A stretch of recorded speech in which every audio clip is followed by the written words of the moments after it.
People call me up at all times during the day and night, and the first thing they say is, I didn't think it was going to happen to me. I said, why didn't you think it's going to happen to you?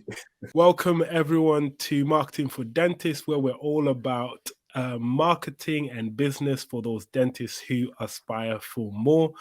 As always, today I'm here with Dr. Arnold, and we have a very special guest. So I'll get Dr. Arnold to introduce our guest for this exciting episode. So today we have Adrian, who is a GDPR consultant. If you don't know what that is, you're going to find out in this podcast. But I'm excited to have him with us. He makes things like data protection sound interesting. I actually saw one of his videos when he was in America, and they were doing this TED style presenting, and I actually listened to the whole video. He made it sound really engaging. So I'm sure that you guys will get some nuggets, gems that will really help you within your professional careers. So I won't give away too much. Thank you for coming on today, Adrian. It's a pleasure to have you with us. Oh, the pleasure's mine. Thank you ever so much for inviting me, guys. Good. Yeah, so it's really exciting one. Stuff that we're going to talk about, some of the scary stuff, some of the good stuff, some stuff, and go from there. So if we just get straight into it, because recently, actually, I was speaking to Arnold about this, Adrian. There's a dentist that contacted me, actually. She sent me a DM. Dentist I've been talking to for a while. Sent me a DM on Instagram, saying, hey, Chico, I think it was WhatsApp actually sent me, hey, Chico, just let you know, I don't know what to do. I've been hacked. Don't know how to, what to do now. Don't know how to get back into my account. Don't have control of my account. What should I do? Panicking. And then said to her, okay, right now, I couldn't respond straight away because I was doing something. Later on in the evening, she messaged me saying, it's all been sorted, it's all good. And she told me a bit about the experience and that sort of thing. Another guy that we know, again, got hacked. He couldn't get his account back and all that sort of thing. So the safety of people at the moment online, it looks like we're not very safe. And it's something that, if you could touch on a little bit, are we safe online? What's going on? Our barber got hacked. Exactly. Yeah, the barber got hacked. Yeah, if you can get hacked, then get hacked. Well, I think the main thing to think about it is that you're always going to have scammers and you're always going to have con men. They're always going to look for the new con, the new scam. And, cyber is the playground, or the internet is the playground for the cyber con men, criminals, scammers. And, of course, they're going to go where people are and where they're probably they're dropping their guard. Social media is one of those, and particularly now we've got things like DMs and that kind of stuff, and you can share links and all this kind of stuff. These are vehicles for scammers, for hackers, whatever you want to call them, to get your information, to get your login credentials, your username, your password. Now, they might get that via social media because they've managed to trick you to, click on this link and you log into something and it looks all legit. Or it could be they've got your email address and they sent that. Or it could be that you've been hacked on some other platform. Your username and your password has been leaked, and it happens to be that you use that username and passwords for pretty much everything, right? So using the same one rather than what we should be doing, which is using different passwords for different things. So once they've got that, right, they're going to be able to get into whatever system they nicked it from, and they're going to try the stuff. Like, let's try their eBay. Let's try PayPal. Let's try their social media. And of course, when you have professional social media accounts, particularly those that have got tens of thousands of followers, that's got a bit of money behind it, right? It's got a bit of value behind it because it's taken a long time to build it up. And then you've got these people basically holding dentists. There's lots of other people holding them to ransom. It's like, look, if you want to get this back, it's going to cost you $2,000 Bitcoin. It's a form of ransomware to a degree. So it's not going to go away anytime soon. The good thing about it is there's lots of easy things that you can do to make that situation entirely preventable. Now, of course, I wouldn't have said that to your friend at the time because that's like the worst thing to say, right? You could have prevented that. But there are things that you can do which are really, really easy. And I can go through a couple of those now if that helps, guys. Yeah, definitely. Yeah, I was going to that say, yeah. how can we prevent? Is there anything So- more that we can do? And actually, sorry, Adrian. Yeah, just before, I jumped the gun a little bit there, and it's because is it all right if you could just tell us a bit about yourself as well, what you do, and how you're able to speak about what you speak about and that sort of thing, just before we get into all the juicy stuff. At the moment, I'm this guy who's freaking people out, and their social media getting hacked.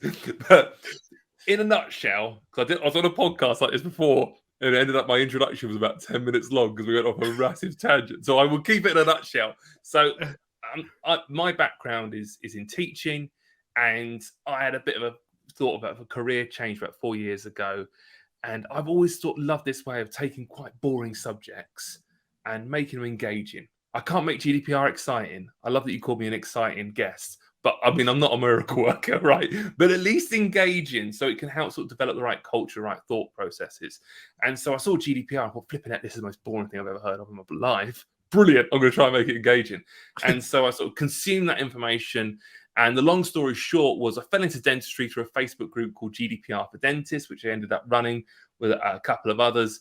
I then became the data protection officer. So that's sort of a board level advisor, it's a legal position under GDPR for My Dentist, IDH Group. And that's 600 practices.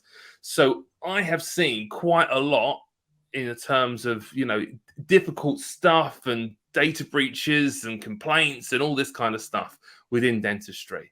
So I would love to learn from someone else who's gone through more than what I've gone through, but I don't think there is anyone else that's done that. So, I've had the sleepless nights for other people. And it's great to be on sort of this sort of platform, your podcast, to be able to share some of the important stuff, particularly for associate dentists who kind of think, the practice does with all my compliance. All I've got to worry about is my indemnity, my CPD, and my taxes. No, you've got data protection as well, mate. So there's a little bit more. And so that's what I've been doing for sort of the last year through my consultancy. Fantastic. No, thank you very much for that. That was quick enough, that was actually a very good nutshell. All right, keep that one. if we go, back straight into that question that Arnold asked, if you just tell us a bit about what can people do to protect themselves. How can Arnold stop people from hacking? Yeah, so the thing is, they're going to try, every weird and wonderful way to get your information. I think the main thing to do, if you're listening to this, is switch on two-factor authentication, also called as multi-factor authentication, on all of your social media platforms. Hack anything that you can log into online. Most of the large organizations will have this. Now, two-factor authentication is where you get sent, say, a text message or a code, and basically you need to have your phone with you to be able to log into something. So it means if someone has got your username and passwords and they're in China or Russia or wherever it may be where they've hacked you from, that they need your phone as well to be able to get into your account, right? So Microsoft said that had two-factor authentication been in place, it would have prevented 99% of their email account compromised attacks. This is a couple of years ago. So it's really, really useful for that. The other thing, of course, is to use different passwords for different systems. Use a password manager, and if you want to be able to check the strength of your password, I'll give you guys a couple of links so you can put it in the show notes of this podcast if you like. But there's some great ones that you can actually put in your password as it is, or you can put a variation if you're a little bit worried about it. And it will tell you how many years it would take for a hacker to be able to use brute force attack, use bots to get into your account by cracking your password, right? So I send this to practices. It's a good little experiment for your morning huddles. And you'll hear of nurses like, oh, mine's pretty good. It only takes 2 weeks to get into mine. It's like, yeah, it should take billions of years. Like that's how long it needs to be, because technology is evolving, right? So what appears to be a strong password now might not be in the future. So we need to just make sure that we're kind of future-proofing the strength of our passwords, making them as complex but memorable enough for ourselves as possible. And that link, which I'll share with you, gives you some really good tips on how to make a memorable password for you, but complex for everyone else. So those are sort of the main things I'd say. Are there any instances you've heard of where somebody had two-factor authentication and still got hacked? Yes, it has happened. but I've never heard of it to any of my clients. I hear about it on the security grapevine, basically. Okay. So very, very sophisticated account breaches have occurred with that. But the ones that we're talking, what happened to your friend, they're quite specific. That's probably an amateur hack on them. Yeah. That's probably a 13-year-old who's done a week's course on hacking, right? He's managed to do that, and that typically is what can happen. I mean, that may be an exaggeration for me, but the thing is when we think of hacking, we think of like Ocean's 11. It's not like that anymore. There's a lot of people out there. They start off with Minecraft, they then become amateur hackers. So as an individual, as a professional who's using social media, two-factor authentication, strong passwords, that combination will put me in a good place in terms of protecting. Yeah, using those separate passwords and using a password manager. So to keep your passwords safe, use a reputable brand. It's not impossible for them to be hacked, but you're in a much, much better position than having it written down in some note or something on your phone or whatever it could be compromised. But that's going to put you in a much better situation of preventing it. And people might think, oh, that's pretty obvious. Well, the thing is, not a lot of people doing it. It does sound obvious when you hear it, but you don't think it's going to happen to you. And in that video that you mentioned earlier, Arnold, one of the main things that happens, which I said in that talk, people call me up at all times during the day and night, and the first thing they say is, "I didn't think it was going to happen to me." Yeah. I said, "Why didn't you think it's going to happen to you?" You're a target. Of course, you're a target. You're one of the biggest targets. You're easy to hack. You want the data's important to you, like all this kind of stuff. So I think it's about having a bit of a serious nature about it and remembering, how much value do I put on my social media account? How much value do I put on my systems? And, can I be bothered to really just make those few changes? And then there's a little bit of a self-check-in and thinking, actually, yeah, I should do that. Yeah. And that's awesome. Sorry, I was just going to quickly ask, do you have any recommendations for password managers? Because there's quite a lot out there, isn't there? Is there any that you use personally or that you would recommend? Oh, I've never been asked this question. I've got full body chills, right? So the one that I like to use is called Bitwarden, BIT Warden. It's super cheap. I think I paid £10 for the year. But it's the one that the security professionals use. So you can have I think LastPass and 1Password and stuff like that. That are some alternatives. But Bitwarden is really good. And it's fairly easy to use. So that would be my go-to. I'm not affiliated. It's just one. Maybe you should be. Maybe, yeah. Breaking in. Yeah. You alluded to this earlier, and you're saying that people can spend a lot of time and effort building up their profiles to then be able to reach more people and serve more people. So within dentistry, that's mainly going to be websites, Instagram, your Facebook, and I think about one of the things that us as dentists like to build up is reviews, testimonials, because that's the only way really that other patients wanting similar treatments can get to find out about you providing those treatments to a good standard that other people have enjoyed the process with you. So I just want to talk now about the importance of reviews, because we know that they're important, we know they're vital, but they're not always the easiest thing to collect and to really stack up on.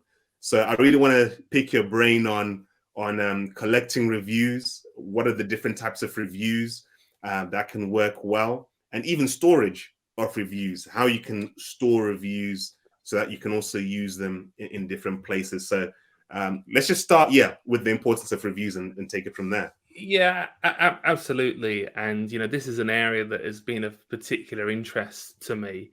And people might be thinking, well, why? What's that got to do with GDPR?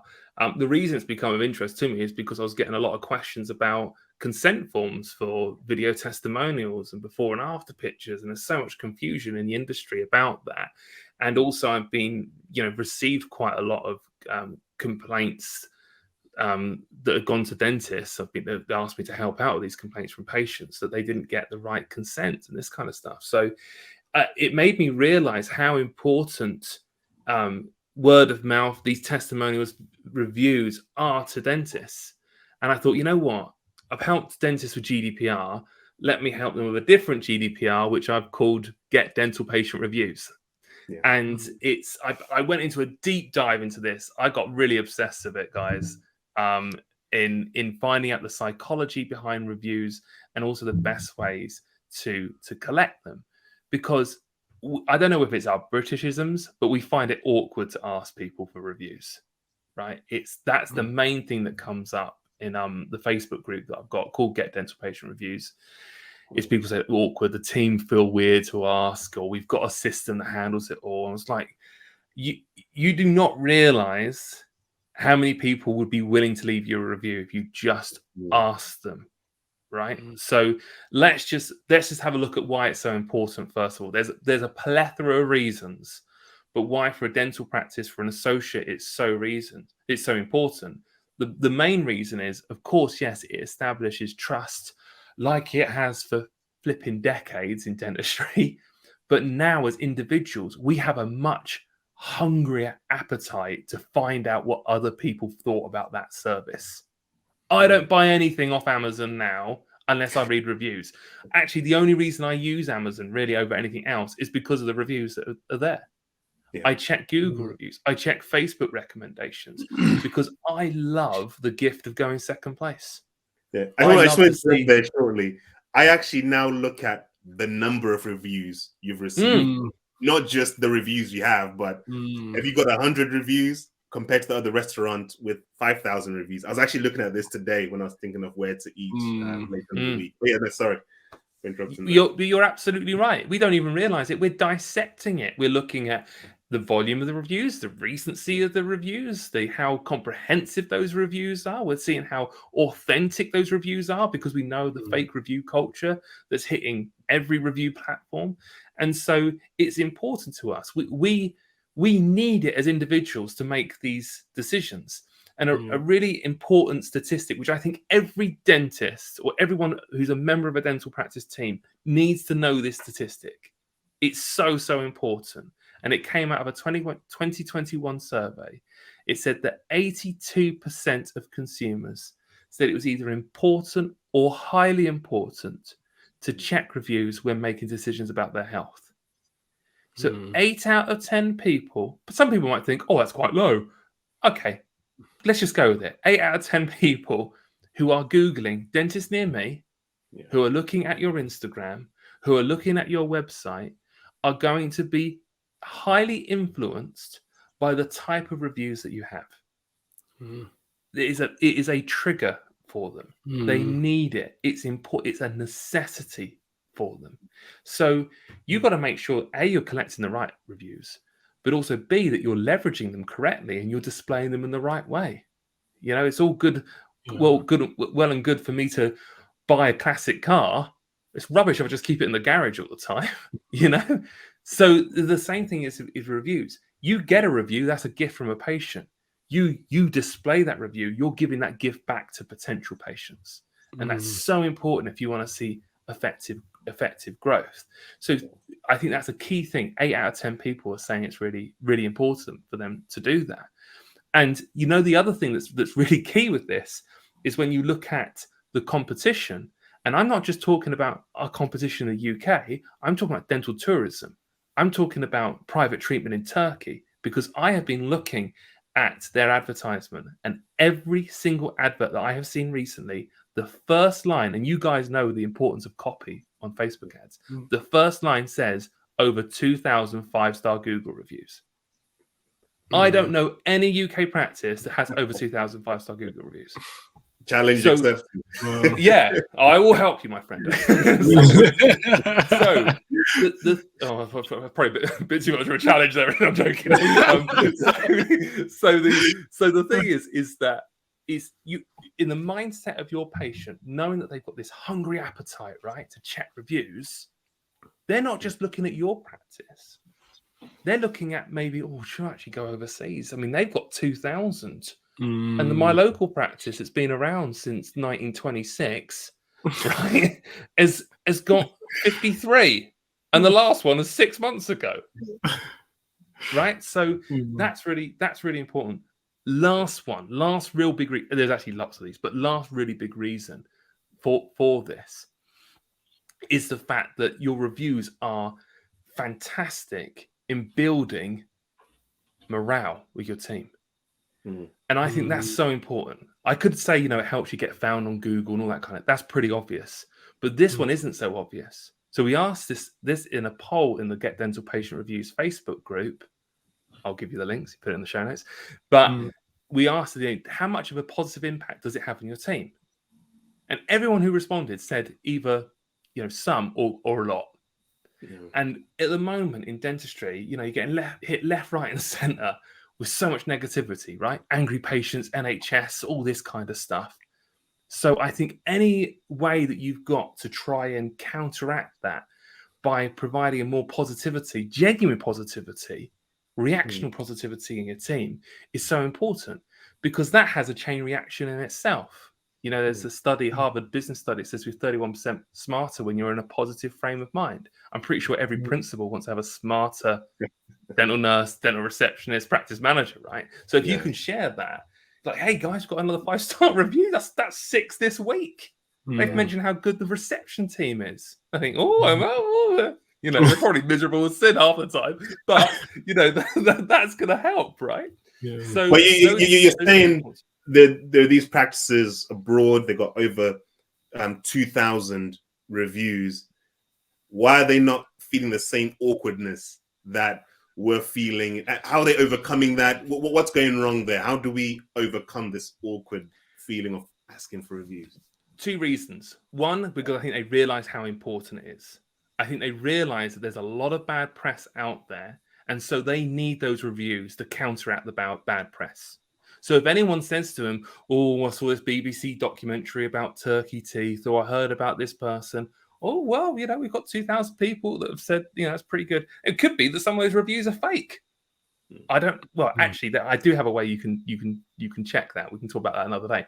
But it could be they're fake. But the thing is that they are using that as a lever of influence, social proof, to be able to counteract the negativity. So they realize it's really important. And actually, that works in the UK. So we had a practice owner that came to me a few months ago at an event, very upset, in tears, because she had been hit by fake negative reviews. Let someone go. They were upset. They bought fake negative reviews to be put on her Google business profile.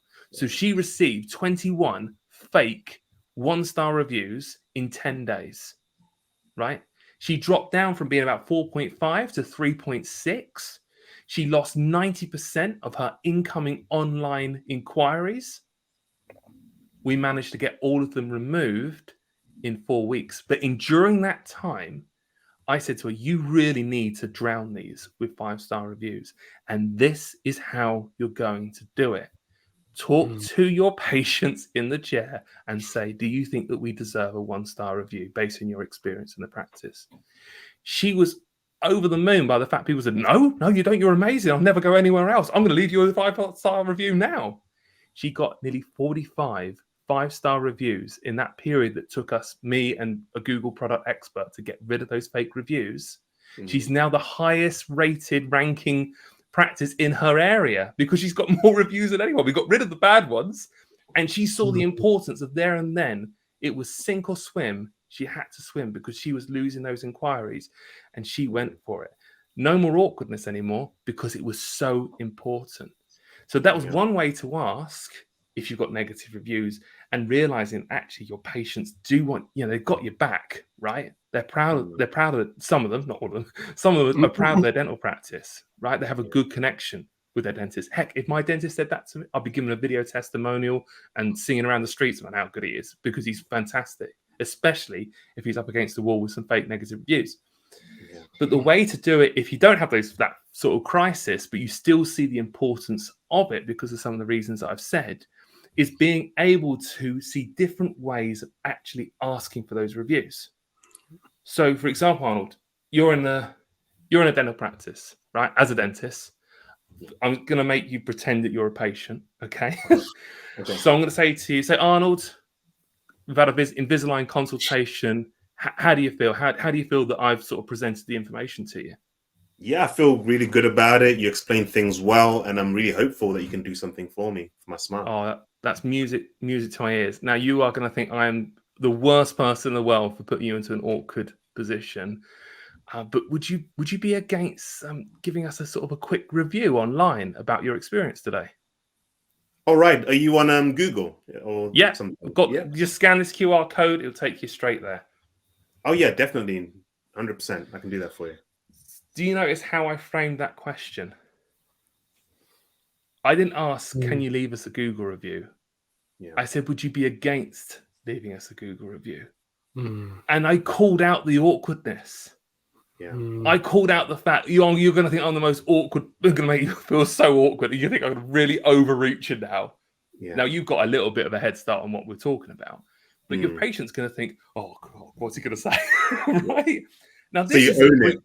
Yeah, exactly. It's like, well, heck, you know, it is awkward. We're British. What, you know, it's not the most awkwardest thing you're going to do. I'll tell you what, ripping my back wisdom tooth is pretty awkward, and you're pretty good at that, right? So the fact of asking for a review, particularly when I know that you've had a good time, you know, let's call it out. And you know what? There's a statistic that I think it's about 67% of people said that they would leave a review based on having a positive experience. And you're more likely to get a review from someone if you say that you're a family-run business compared to, you know, corporates. Yeah. Because people want help. We've seen that with the practice owner example that I gave earlier, right? Do you find that there's more uptake to leaving reviews if it's asked by the clinician themselves or if the reception staff are asking for it at the desk? This is something I've been thinking about. I was thinking maybe I'm not allowing the rest of the team to learn this culture of collecting reviews because I'm always heading it. Should it be spread? I think, you know, you got to play to your strengths with your different team members, but don't leave it to just one person. This is a team effort. And what I would say is that as a team, if you're focused on having a challenge, like we're going to get 40 5-star reviews or 4 or 5-star reviews this month, which is entirely possible, right? The practices I'm speaking to are doing this after speaking with me. Is you've got to have a team together and you have to run through what is called a pre-mortem. Okay, we know what a post-mortem is. How did someone die? The pre-mortem is what happened to mean that this person didn't leave a review, and get everyone on board. What is it? Well, the waiting room's a bit shoddy. Okay, let's make that a little bit tidier. What else? Well, we didn't ask them in the surgery. Okay, so do we need to maybe feel a little bit more confident in asking, let's try that. Would you be against? Would you be opposed? Is it a ridiculous idea to get a review off you? Let's try that. Is it because we didn't make it easy for that person? Did we have something that they could scan, like a QR code? They've got the phone in their hand. Is it a case that we assume that you need a Gmail address to leave a Google review? You don't anymore. You can set up an account using any. Are we making it easy? Do we know how to show people? It takes less than 60 seconds to set up a Google account. Are we giving people an opportunity to maybe leave a review when they're in the waiting room or when they're at reception?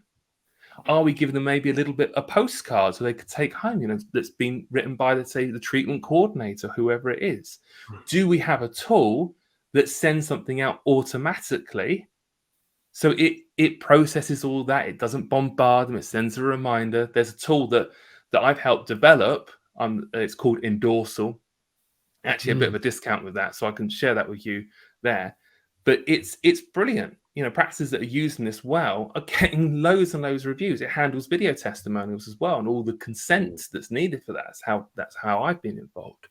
So I think if you're taking this, you know, taking this seriously and seeing the importance to it, then you can have a look and do that pre-mortem to think, you know what, the only reason why someone wouldn't leave us a review is if they really hated us and they really had a bad time. Yeah. And that should be the reason, not because we felt too awkward or the practice wasn't tidy enough or we didn't have the means to ask them and make it easy for them. No, that's really Yeah. good. You can definitely get into in. You've given us enough to get into to get the ball rolling with that. I mean, we can't let you go without covering consent. Yeah. So we've left the best for last. Maybe Chico, you can intro this part on consent and yeah, absolutely. I think you touched on it actually on there when you're just talking about the reviews. But yeah, just talk to us a bit about one of the biggest things that people are afraid of is I'm gonna post something and I'm gonna get done for posting this thing because I didn't get the right consent. And so just I know you don't have that much time left, but just in the short time that we have, tell us a bit about consent. How do we go about getting the right consent? Let's say we want to post reviews, we want to do Goot, and we want to do video testimonials and all of that, pictures and that sort of thing. Yeah, absolutely. So the first thing I would say is that if you're a self-employed associate or hygienist and you have your own social media, your own website, and you want to be able to post patient images or videos, then you are responsible for that. You can't just rely on the practice managing that consent because you're a separate entity. Now, there are ways to sort of have a combined form. It is a bit of a palaver, but basically make sure that you have a record of the consent that you're collecting. Now, 99% of the patients you're going to speak to will not know the difference between valid GDPR consent and invalid GDPR consent. The problem is that there's a growing number of people that do, and actually are making quite a good money using sort of compensation claims by sort of baiting people into collecting the wrong consent because they don't, as professionals, don't know how to do it. So I would say is that you have the proper understanding of what is personal data, because that's under GDPR, you would need to have consent, and what is actually anonymized information. So for those who are watching a video of this, if you've got a picture of just my lips and teeth, which I'm just showing now with my hands over, just this, you're not going to be able to identify someone, right? Okay, just from this, unless I've got some tattoo or my name is there, date of birth and address, right? But other than that, most people you're not going to be able to identify them. Now, if you tag me, then yes, I will be identifiable. If you put on there, oh, it's so great to see my old head teacher, is amazing. They've won the lottery recently and they've gone to spend their money on some veneers, right? Well, there might be other people in the local area that know who the head teacher is who just won the lottery, right? Just because you can't see the rest of their face doesn't mean that they're anonymized because you've given more information. So I've got a course that actually helps show people different case studies on how to do that. A quick video course, but it makes you feel a little bit easier because what you can actually do is then think, right, I want to put on loads of before and afters on my social media.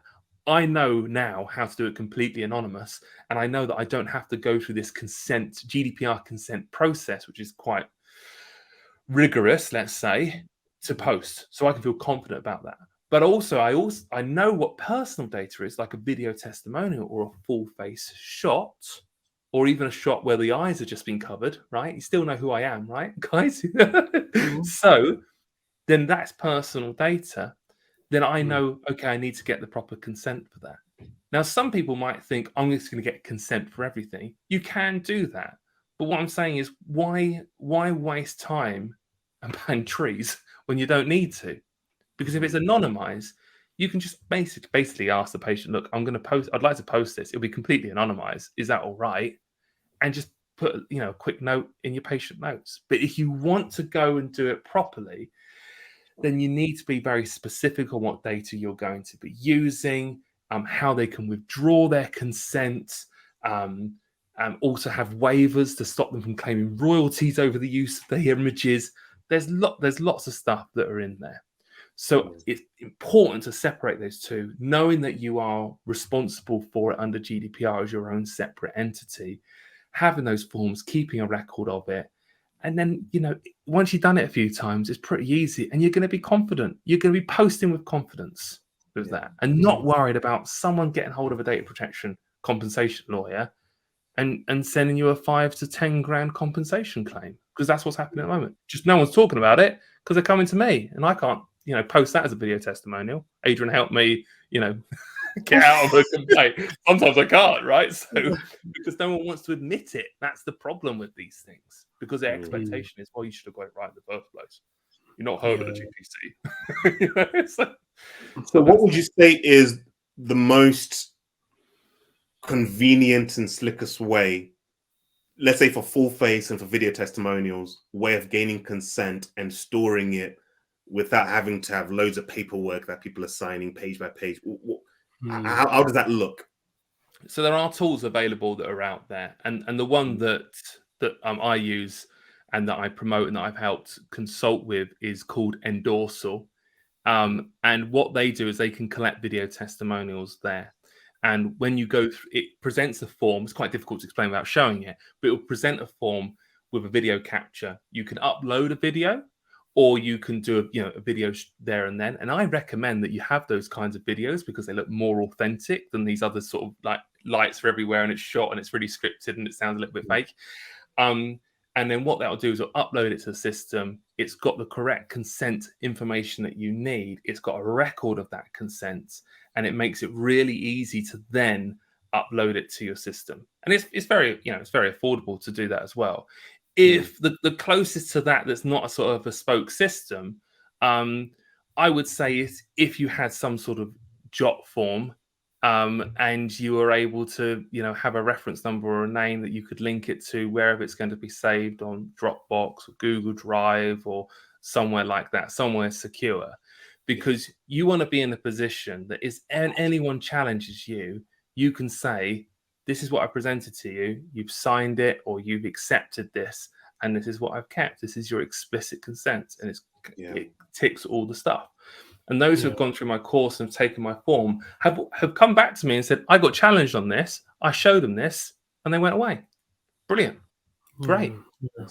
So it is working. But it's a sad thing that there's more of an increase of that because people know they can get a bit of compo out of it, We have loads of questions, loads more questions that I've been thinking about. I'm probably good for another 5 minutes, actually, lads, if you want to, if that helps. Yeah. Do you have? Because I was just literally going to try and wrap it up around. Arno, do you have any final things? Any other questions before? No. You can take it away, Chika. Yeah, because I was just going to say we have loads more questions, and hopefully we can have you on again soon at some point. But for those people that are like, I need to speak to Adrian right now, how can they find you? Well, I probably should speak to you, mate, because I don't even have a website. I get so much contact via Facebook. So if you look for Adrian Dray, Dray, on Facebook, and you can send me a DM on that. I'll drop some link here, and I'll also drop my email as well.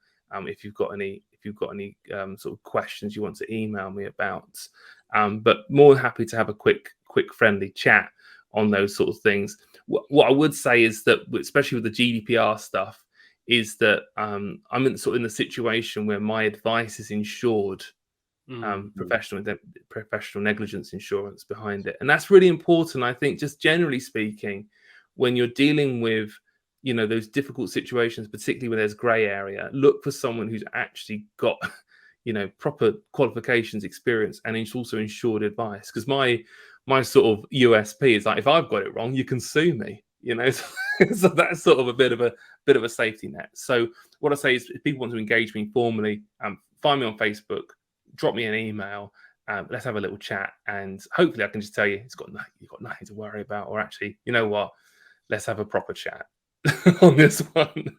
Absolutely. And what we will do, we will put Adrian's details below, email and that sort of thing, for people to get in touch. And thank you very much, Adrian. It's been a lot of amazing stuff that people are going to get. Been very, very useful. Guys, please remember, follow Adrian. Contact details are going to be below. Follow us as well. Subscribe, leave a review, as we've been talking about reviews. And, would you be against leaving a review for the podcast? There we go. Would you be okay? Arnold, any final remarks, and then we're gonna shut it off there. No, I've thoroughly enjoyed talking to Adrian, and I just like the way you make it simple. Sometimes we can get lost in the complexities of it all. We just need it simple so we can carry on with our lives and implement it into our lives and keep it moving. So thank you for bringing that simplicity to something that can be so complex at times. It's because I'm a simple person. I've got to be. It's the only way I can explain it to myself. Brilliant. Thank you very much, Adrian. Thank you, guys.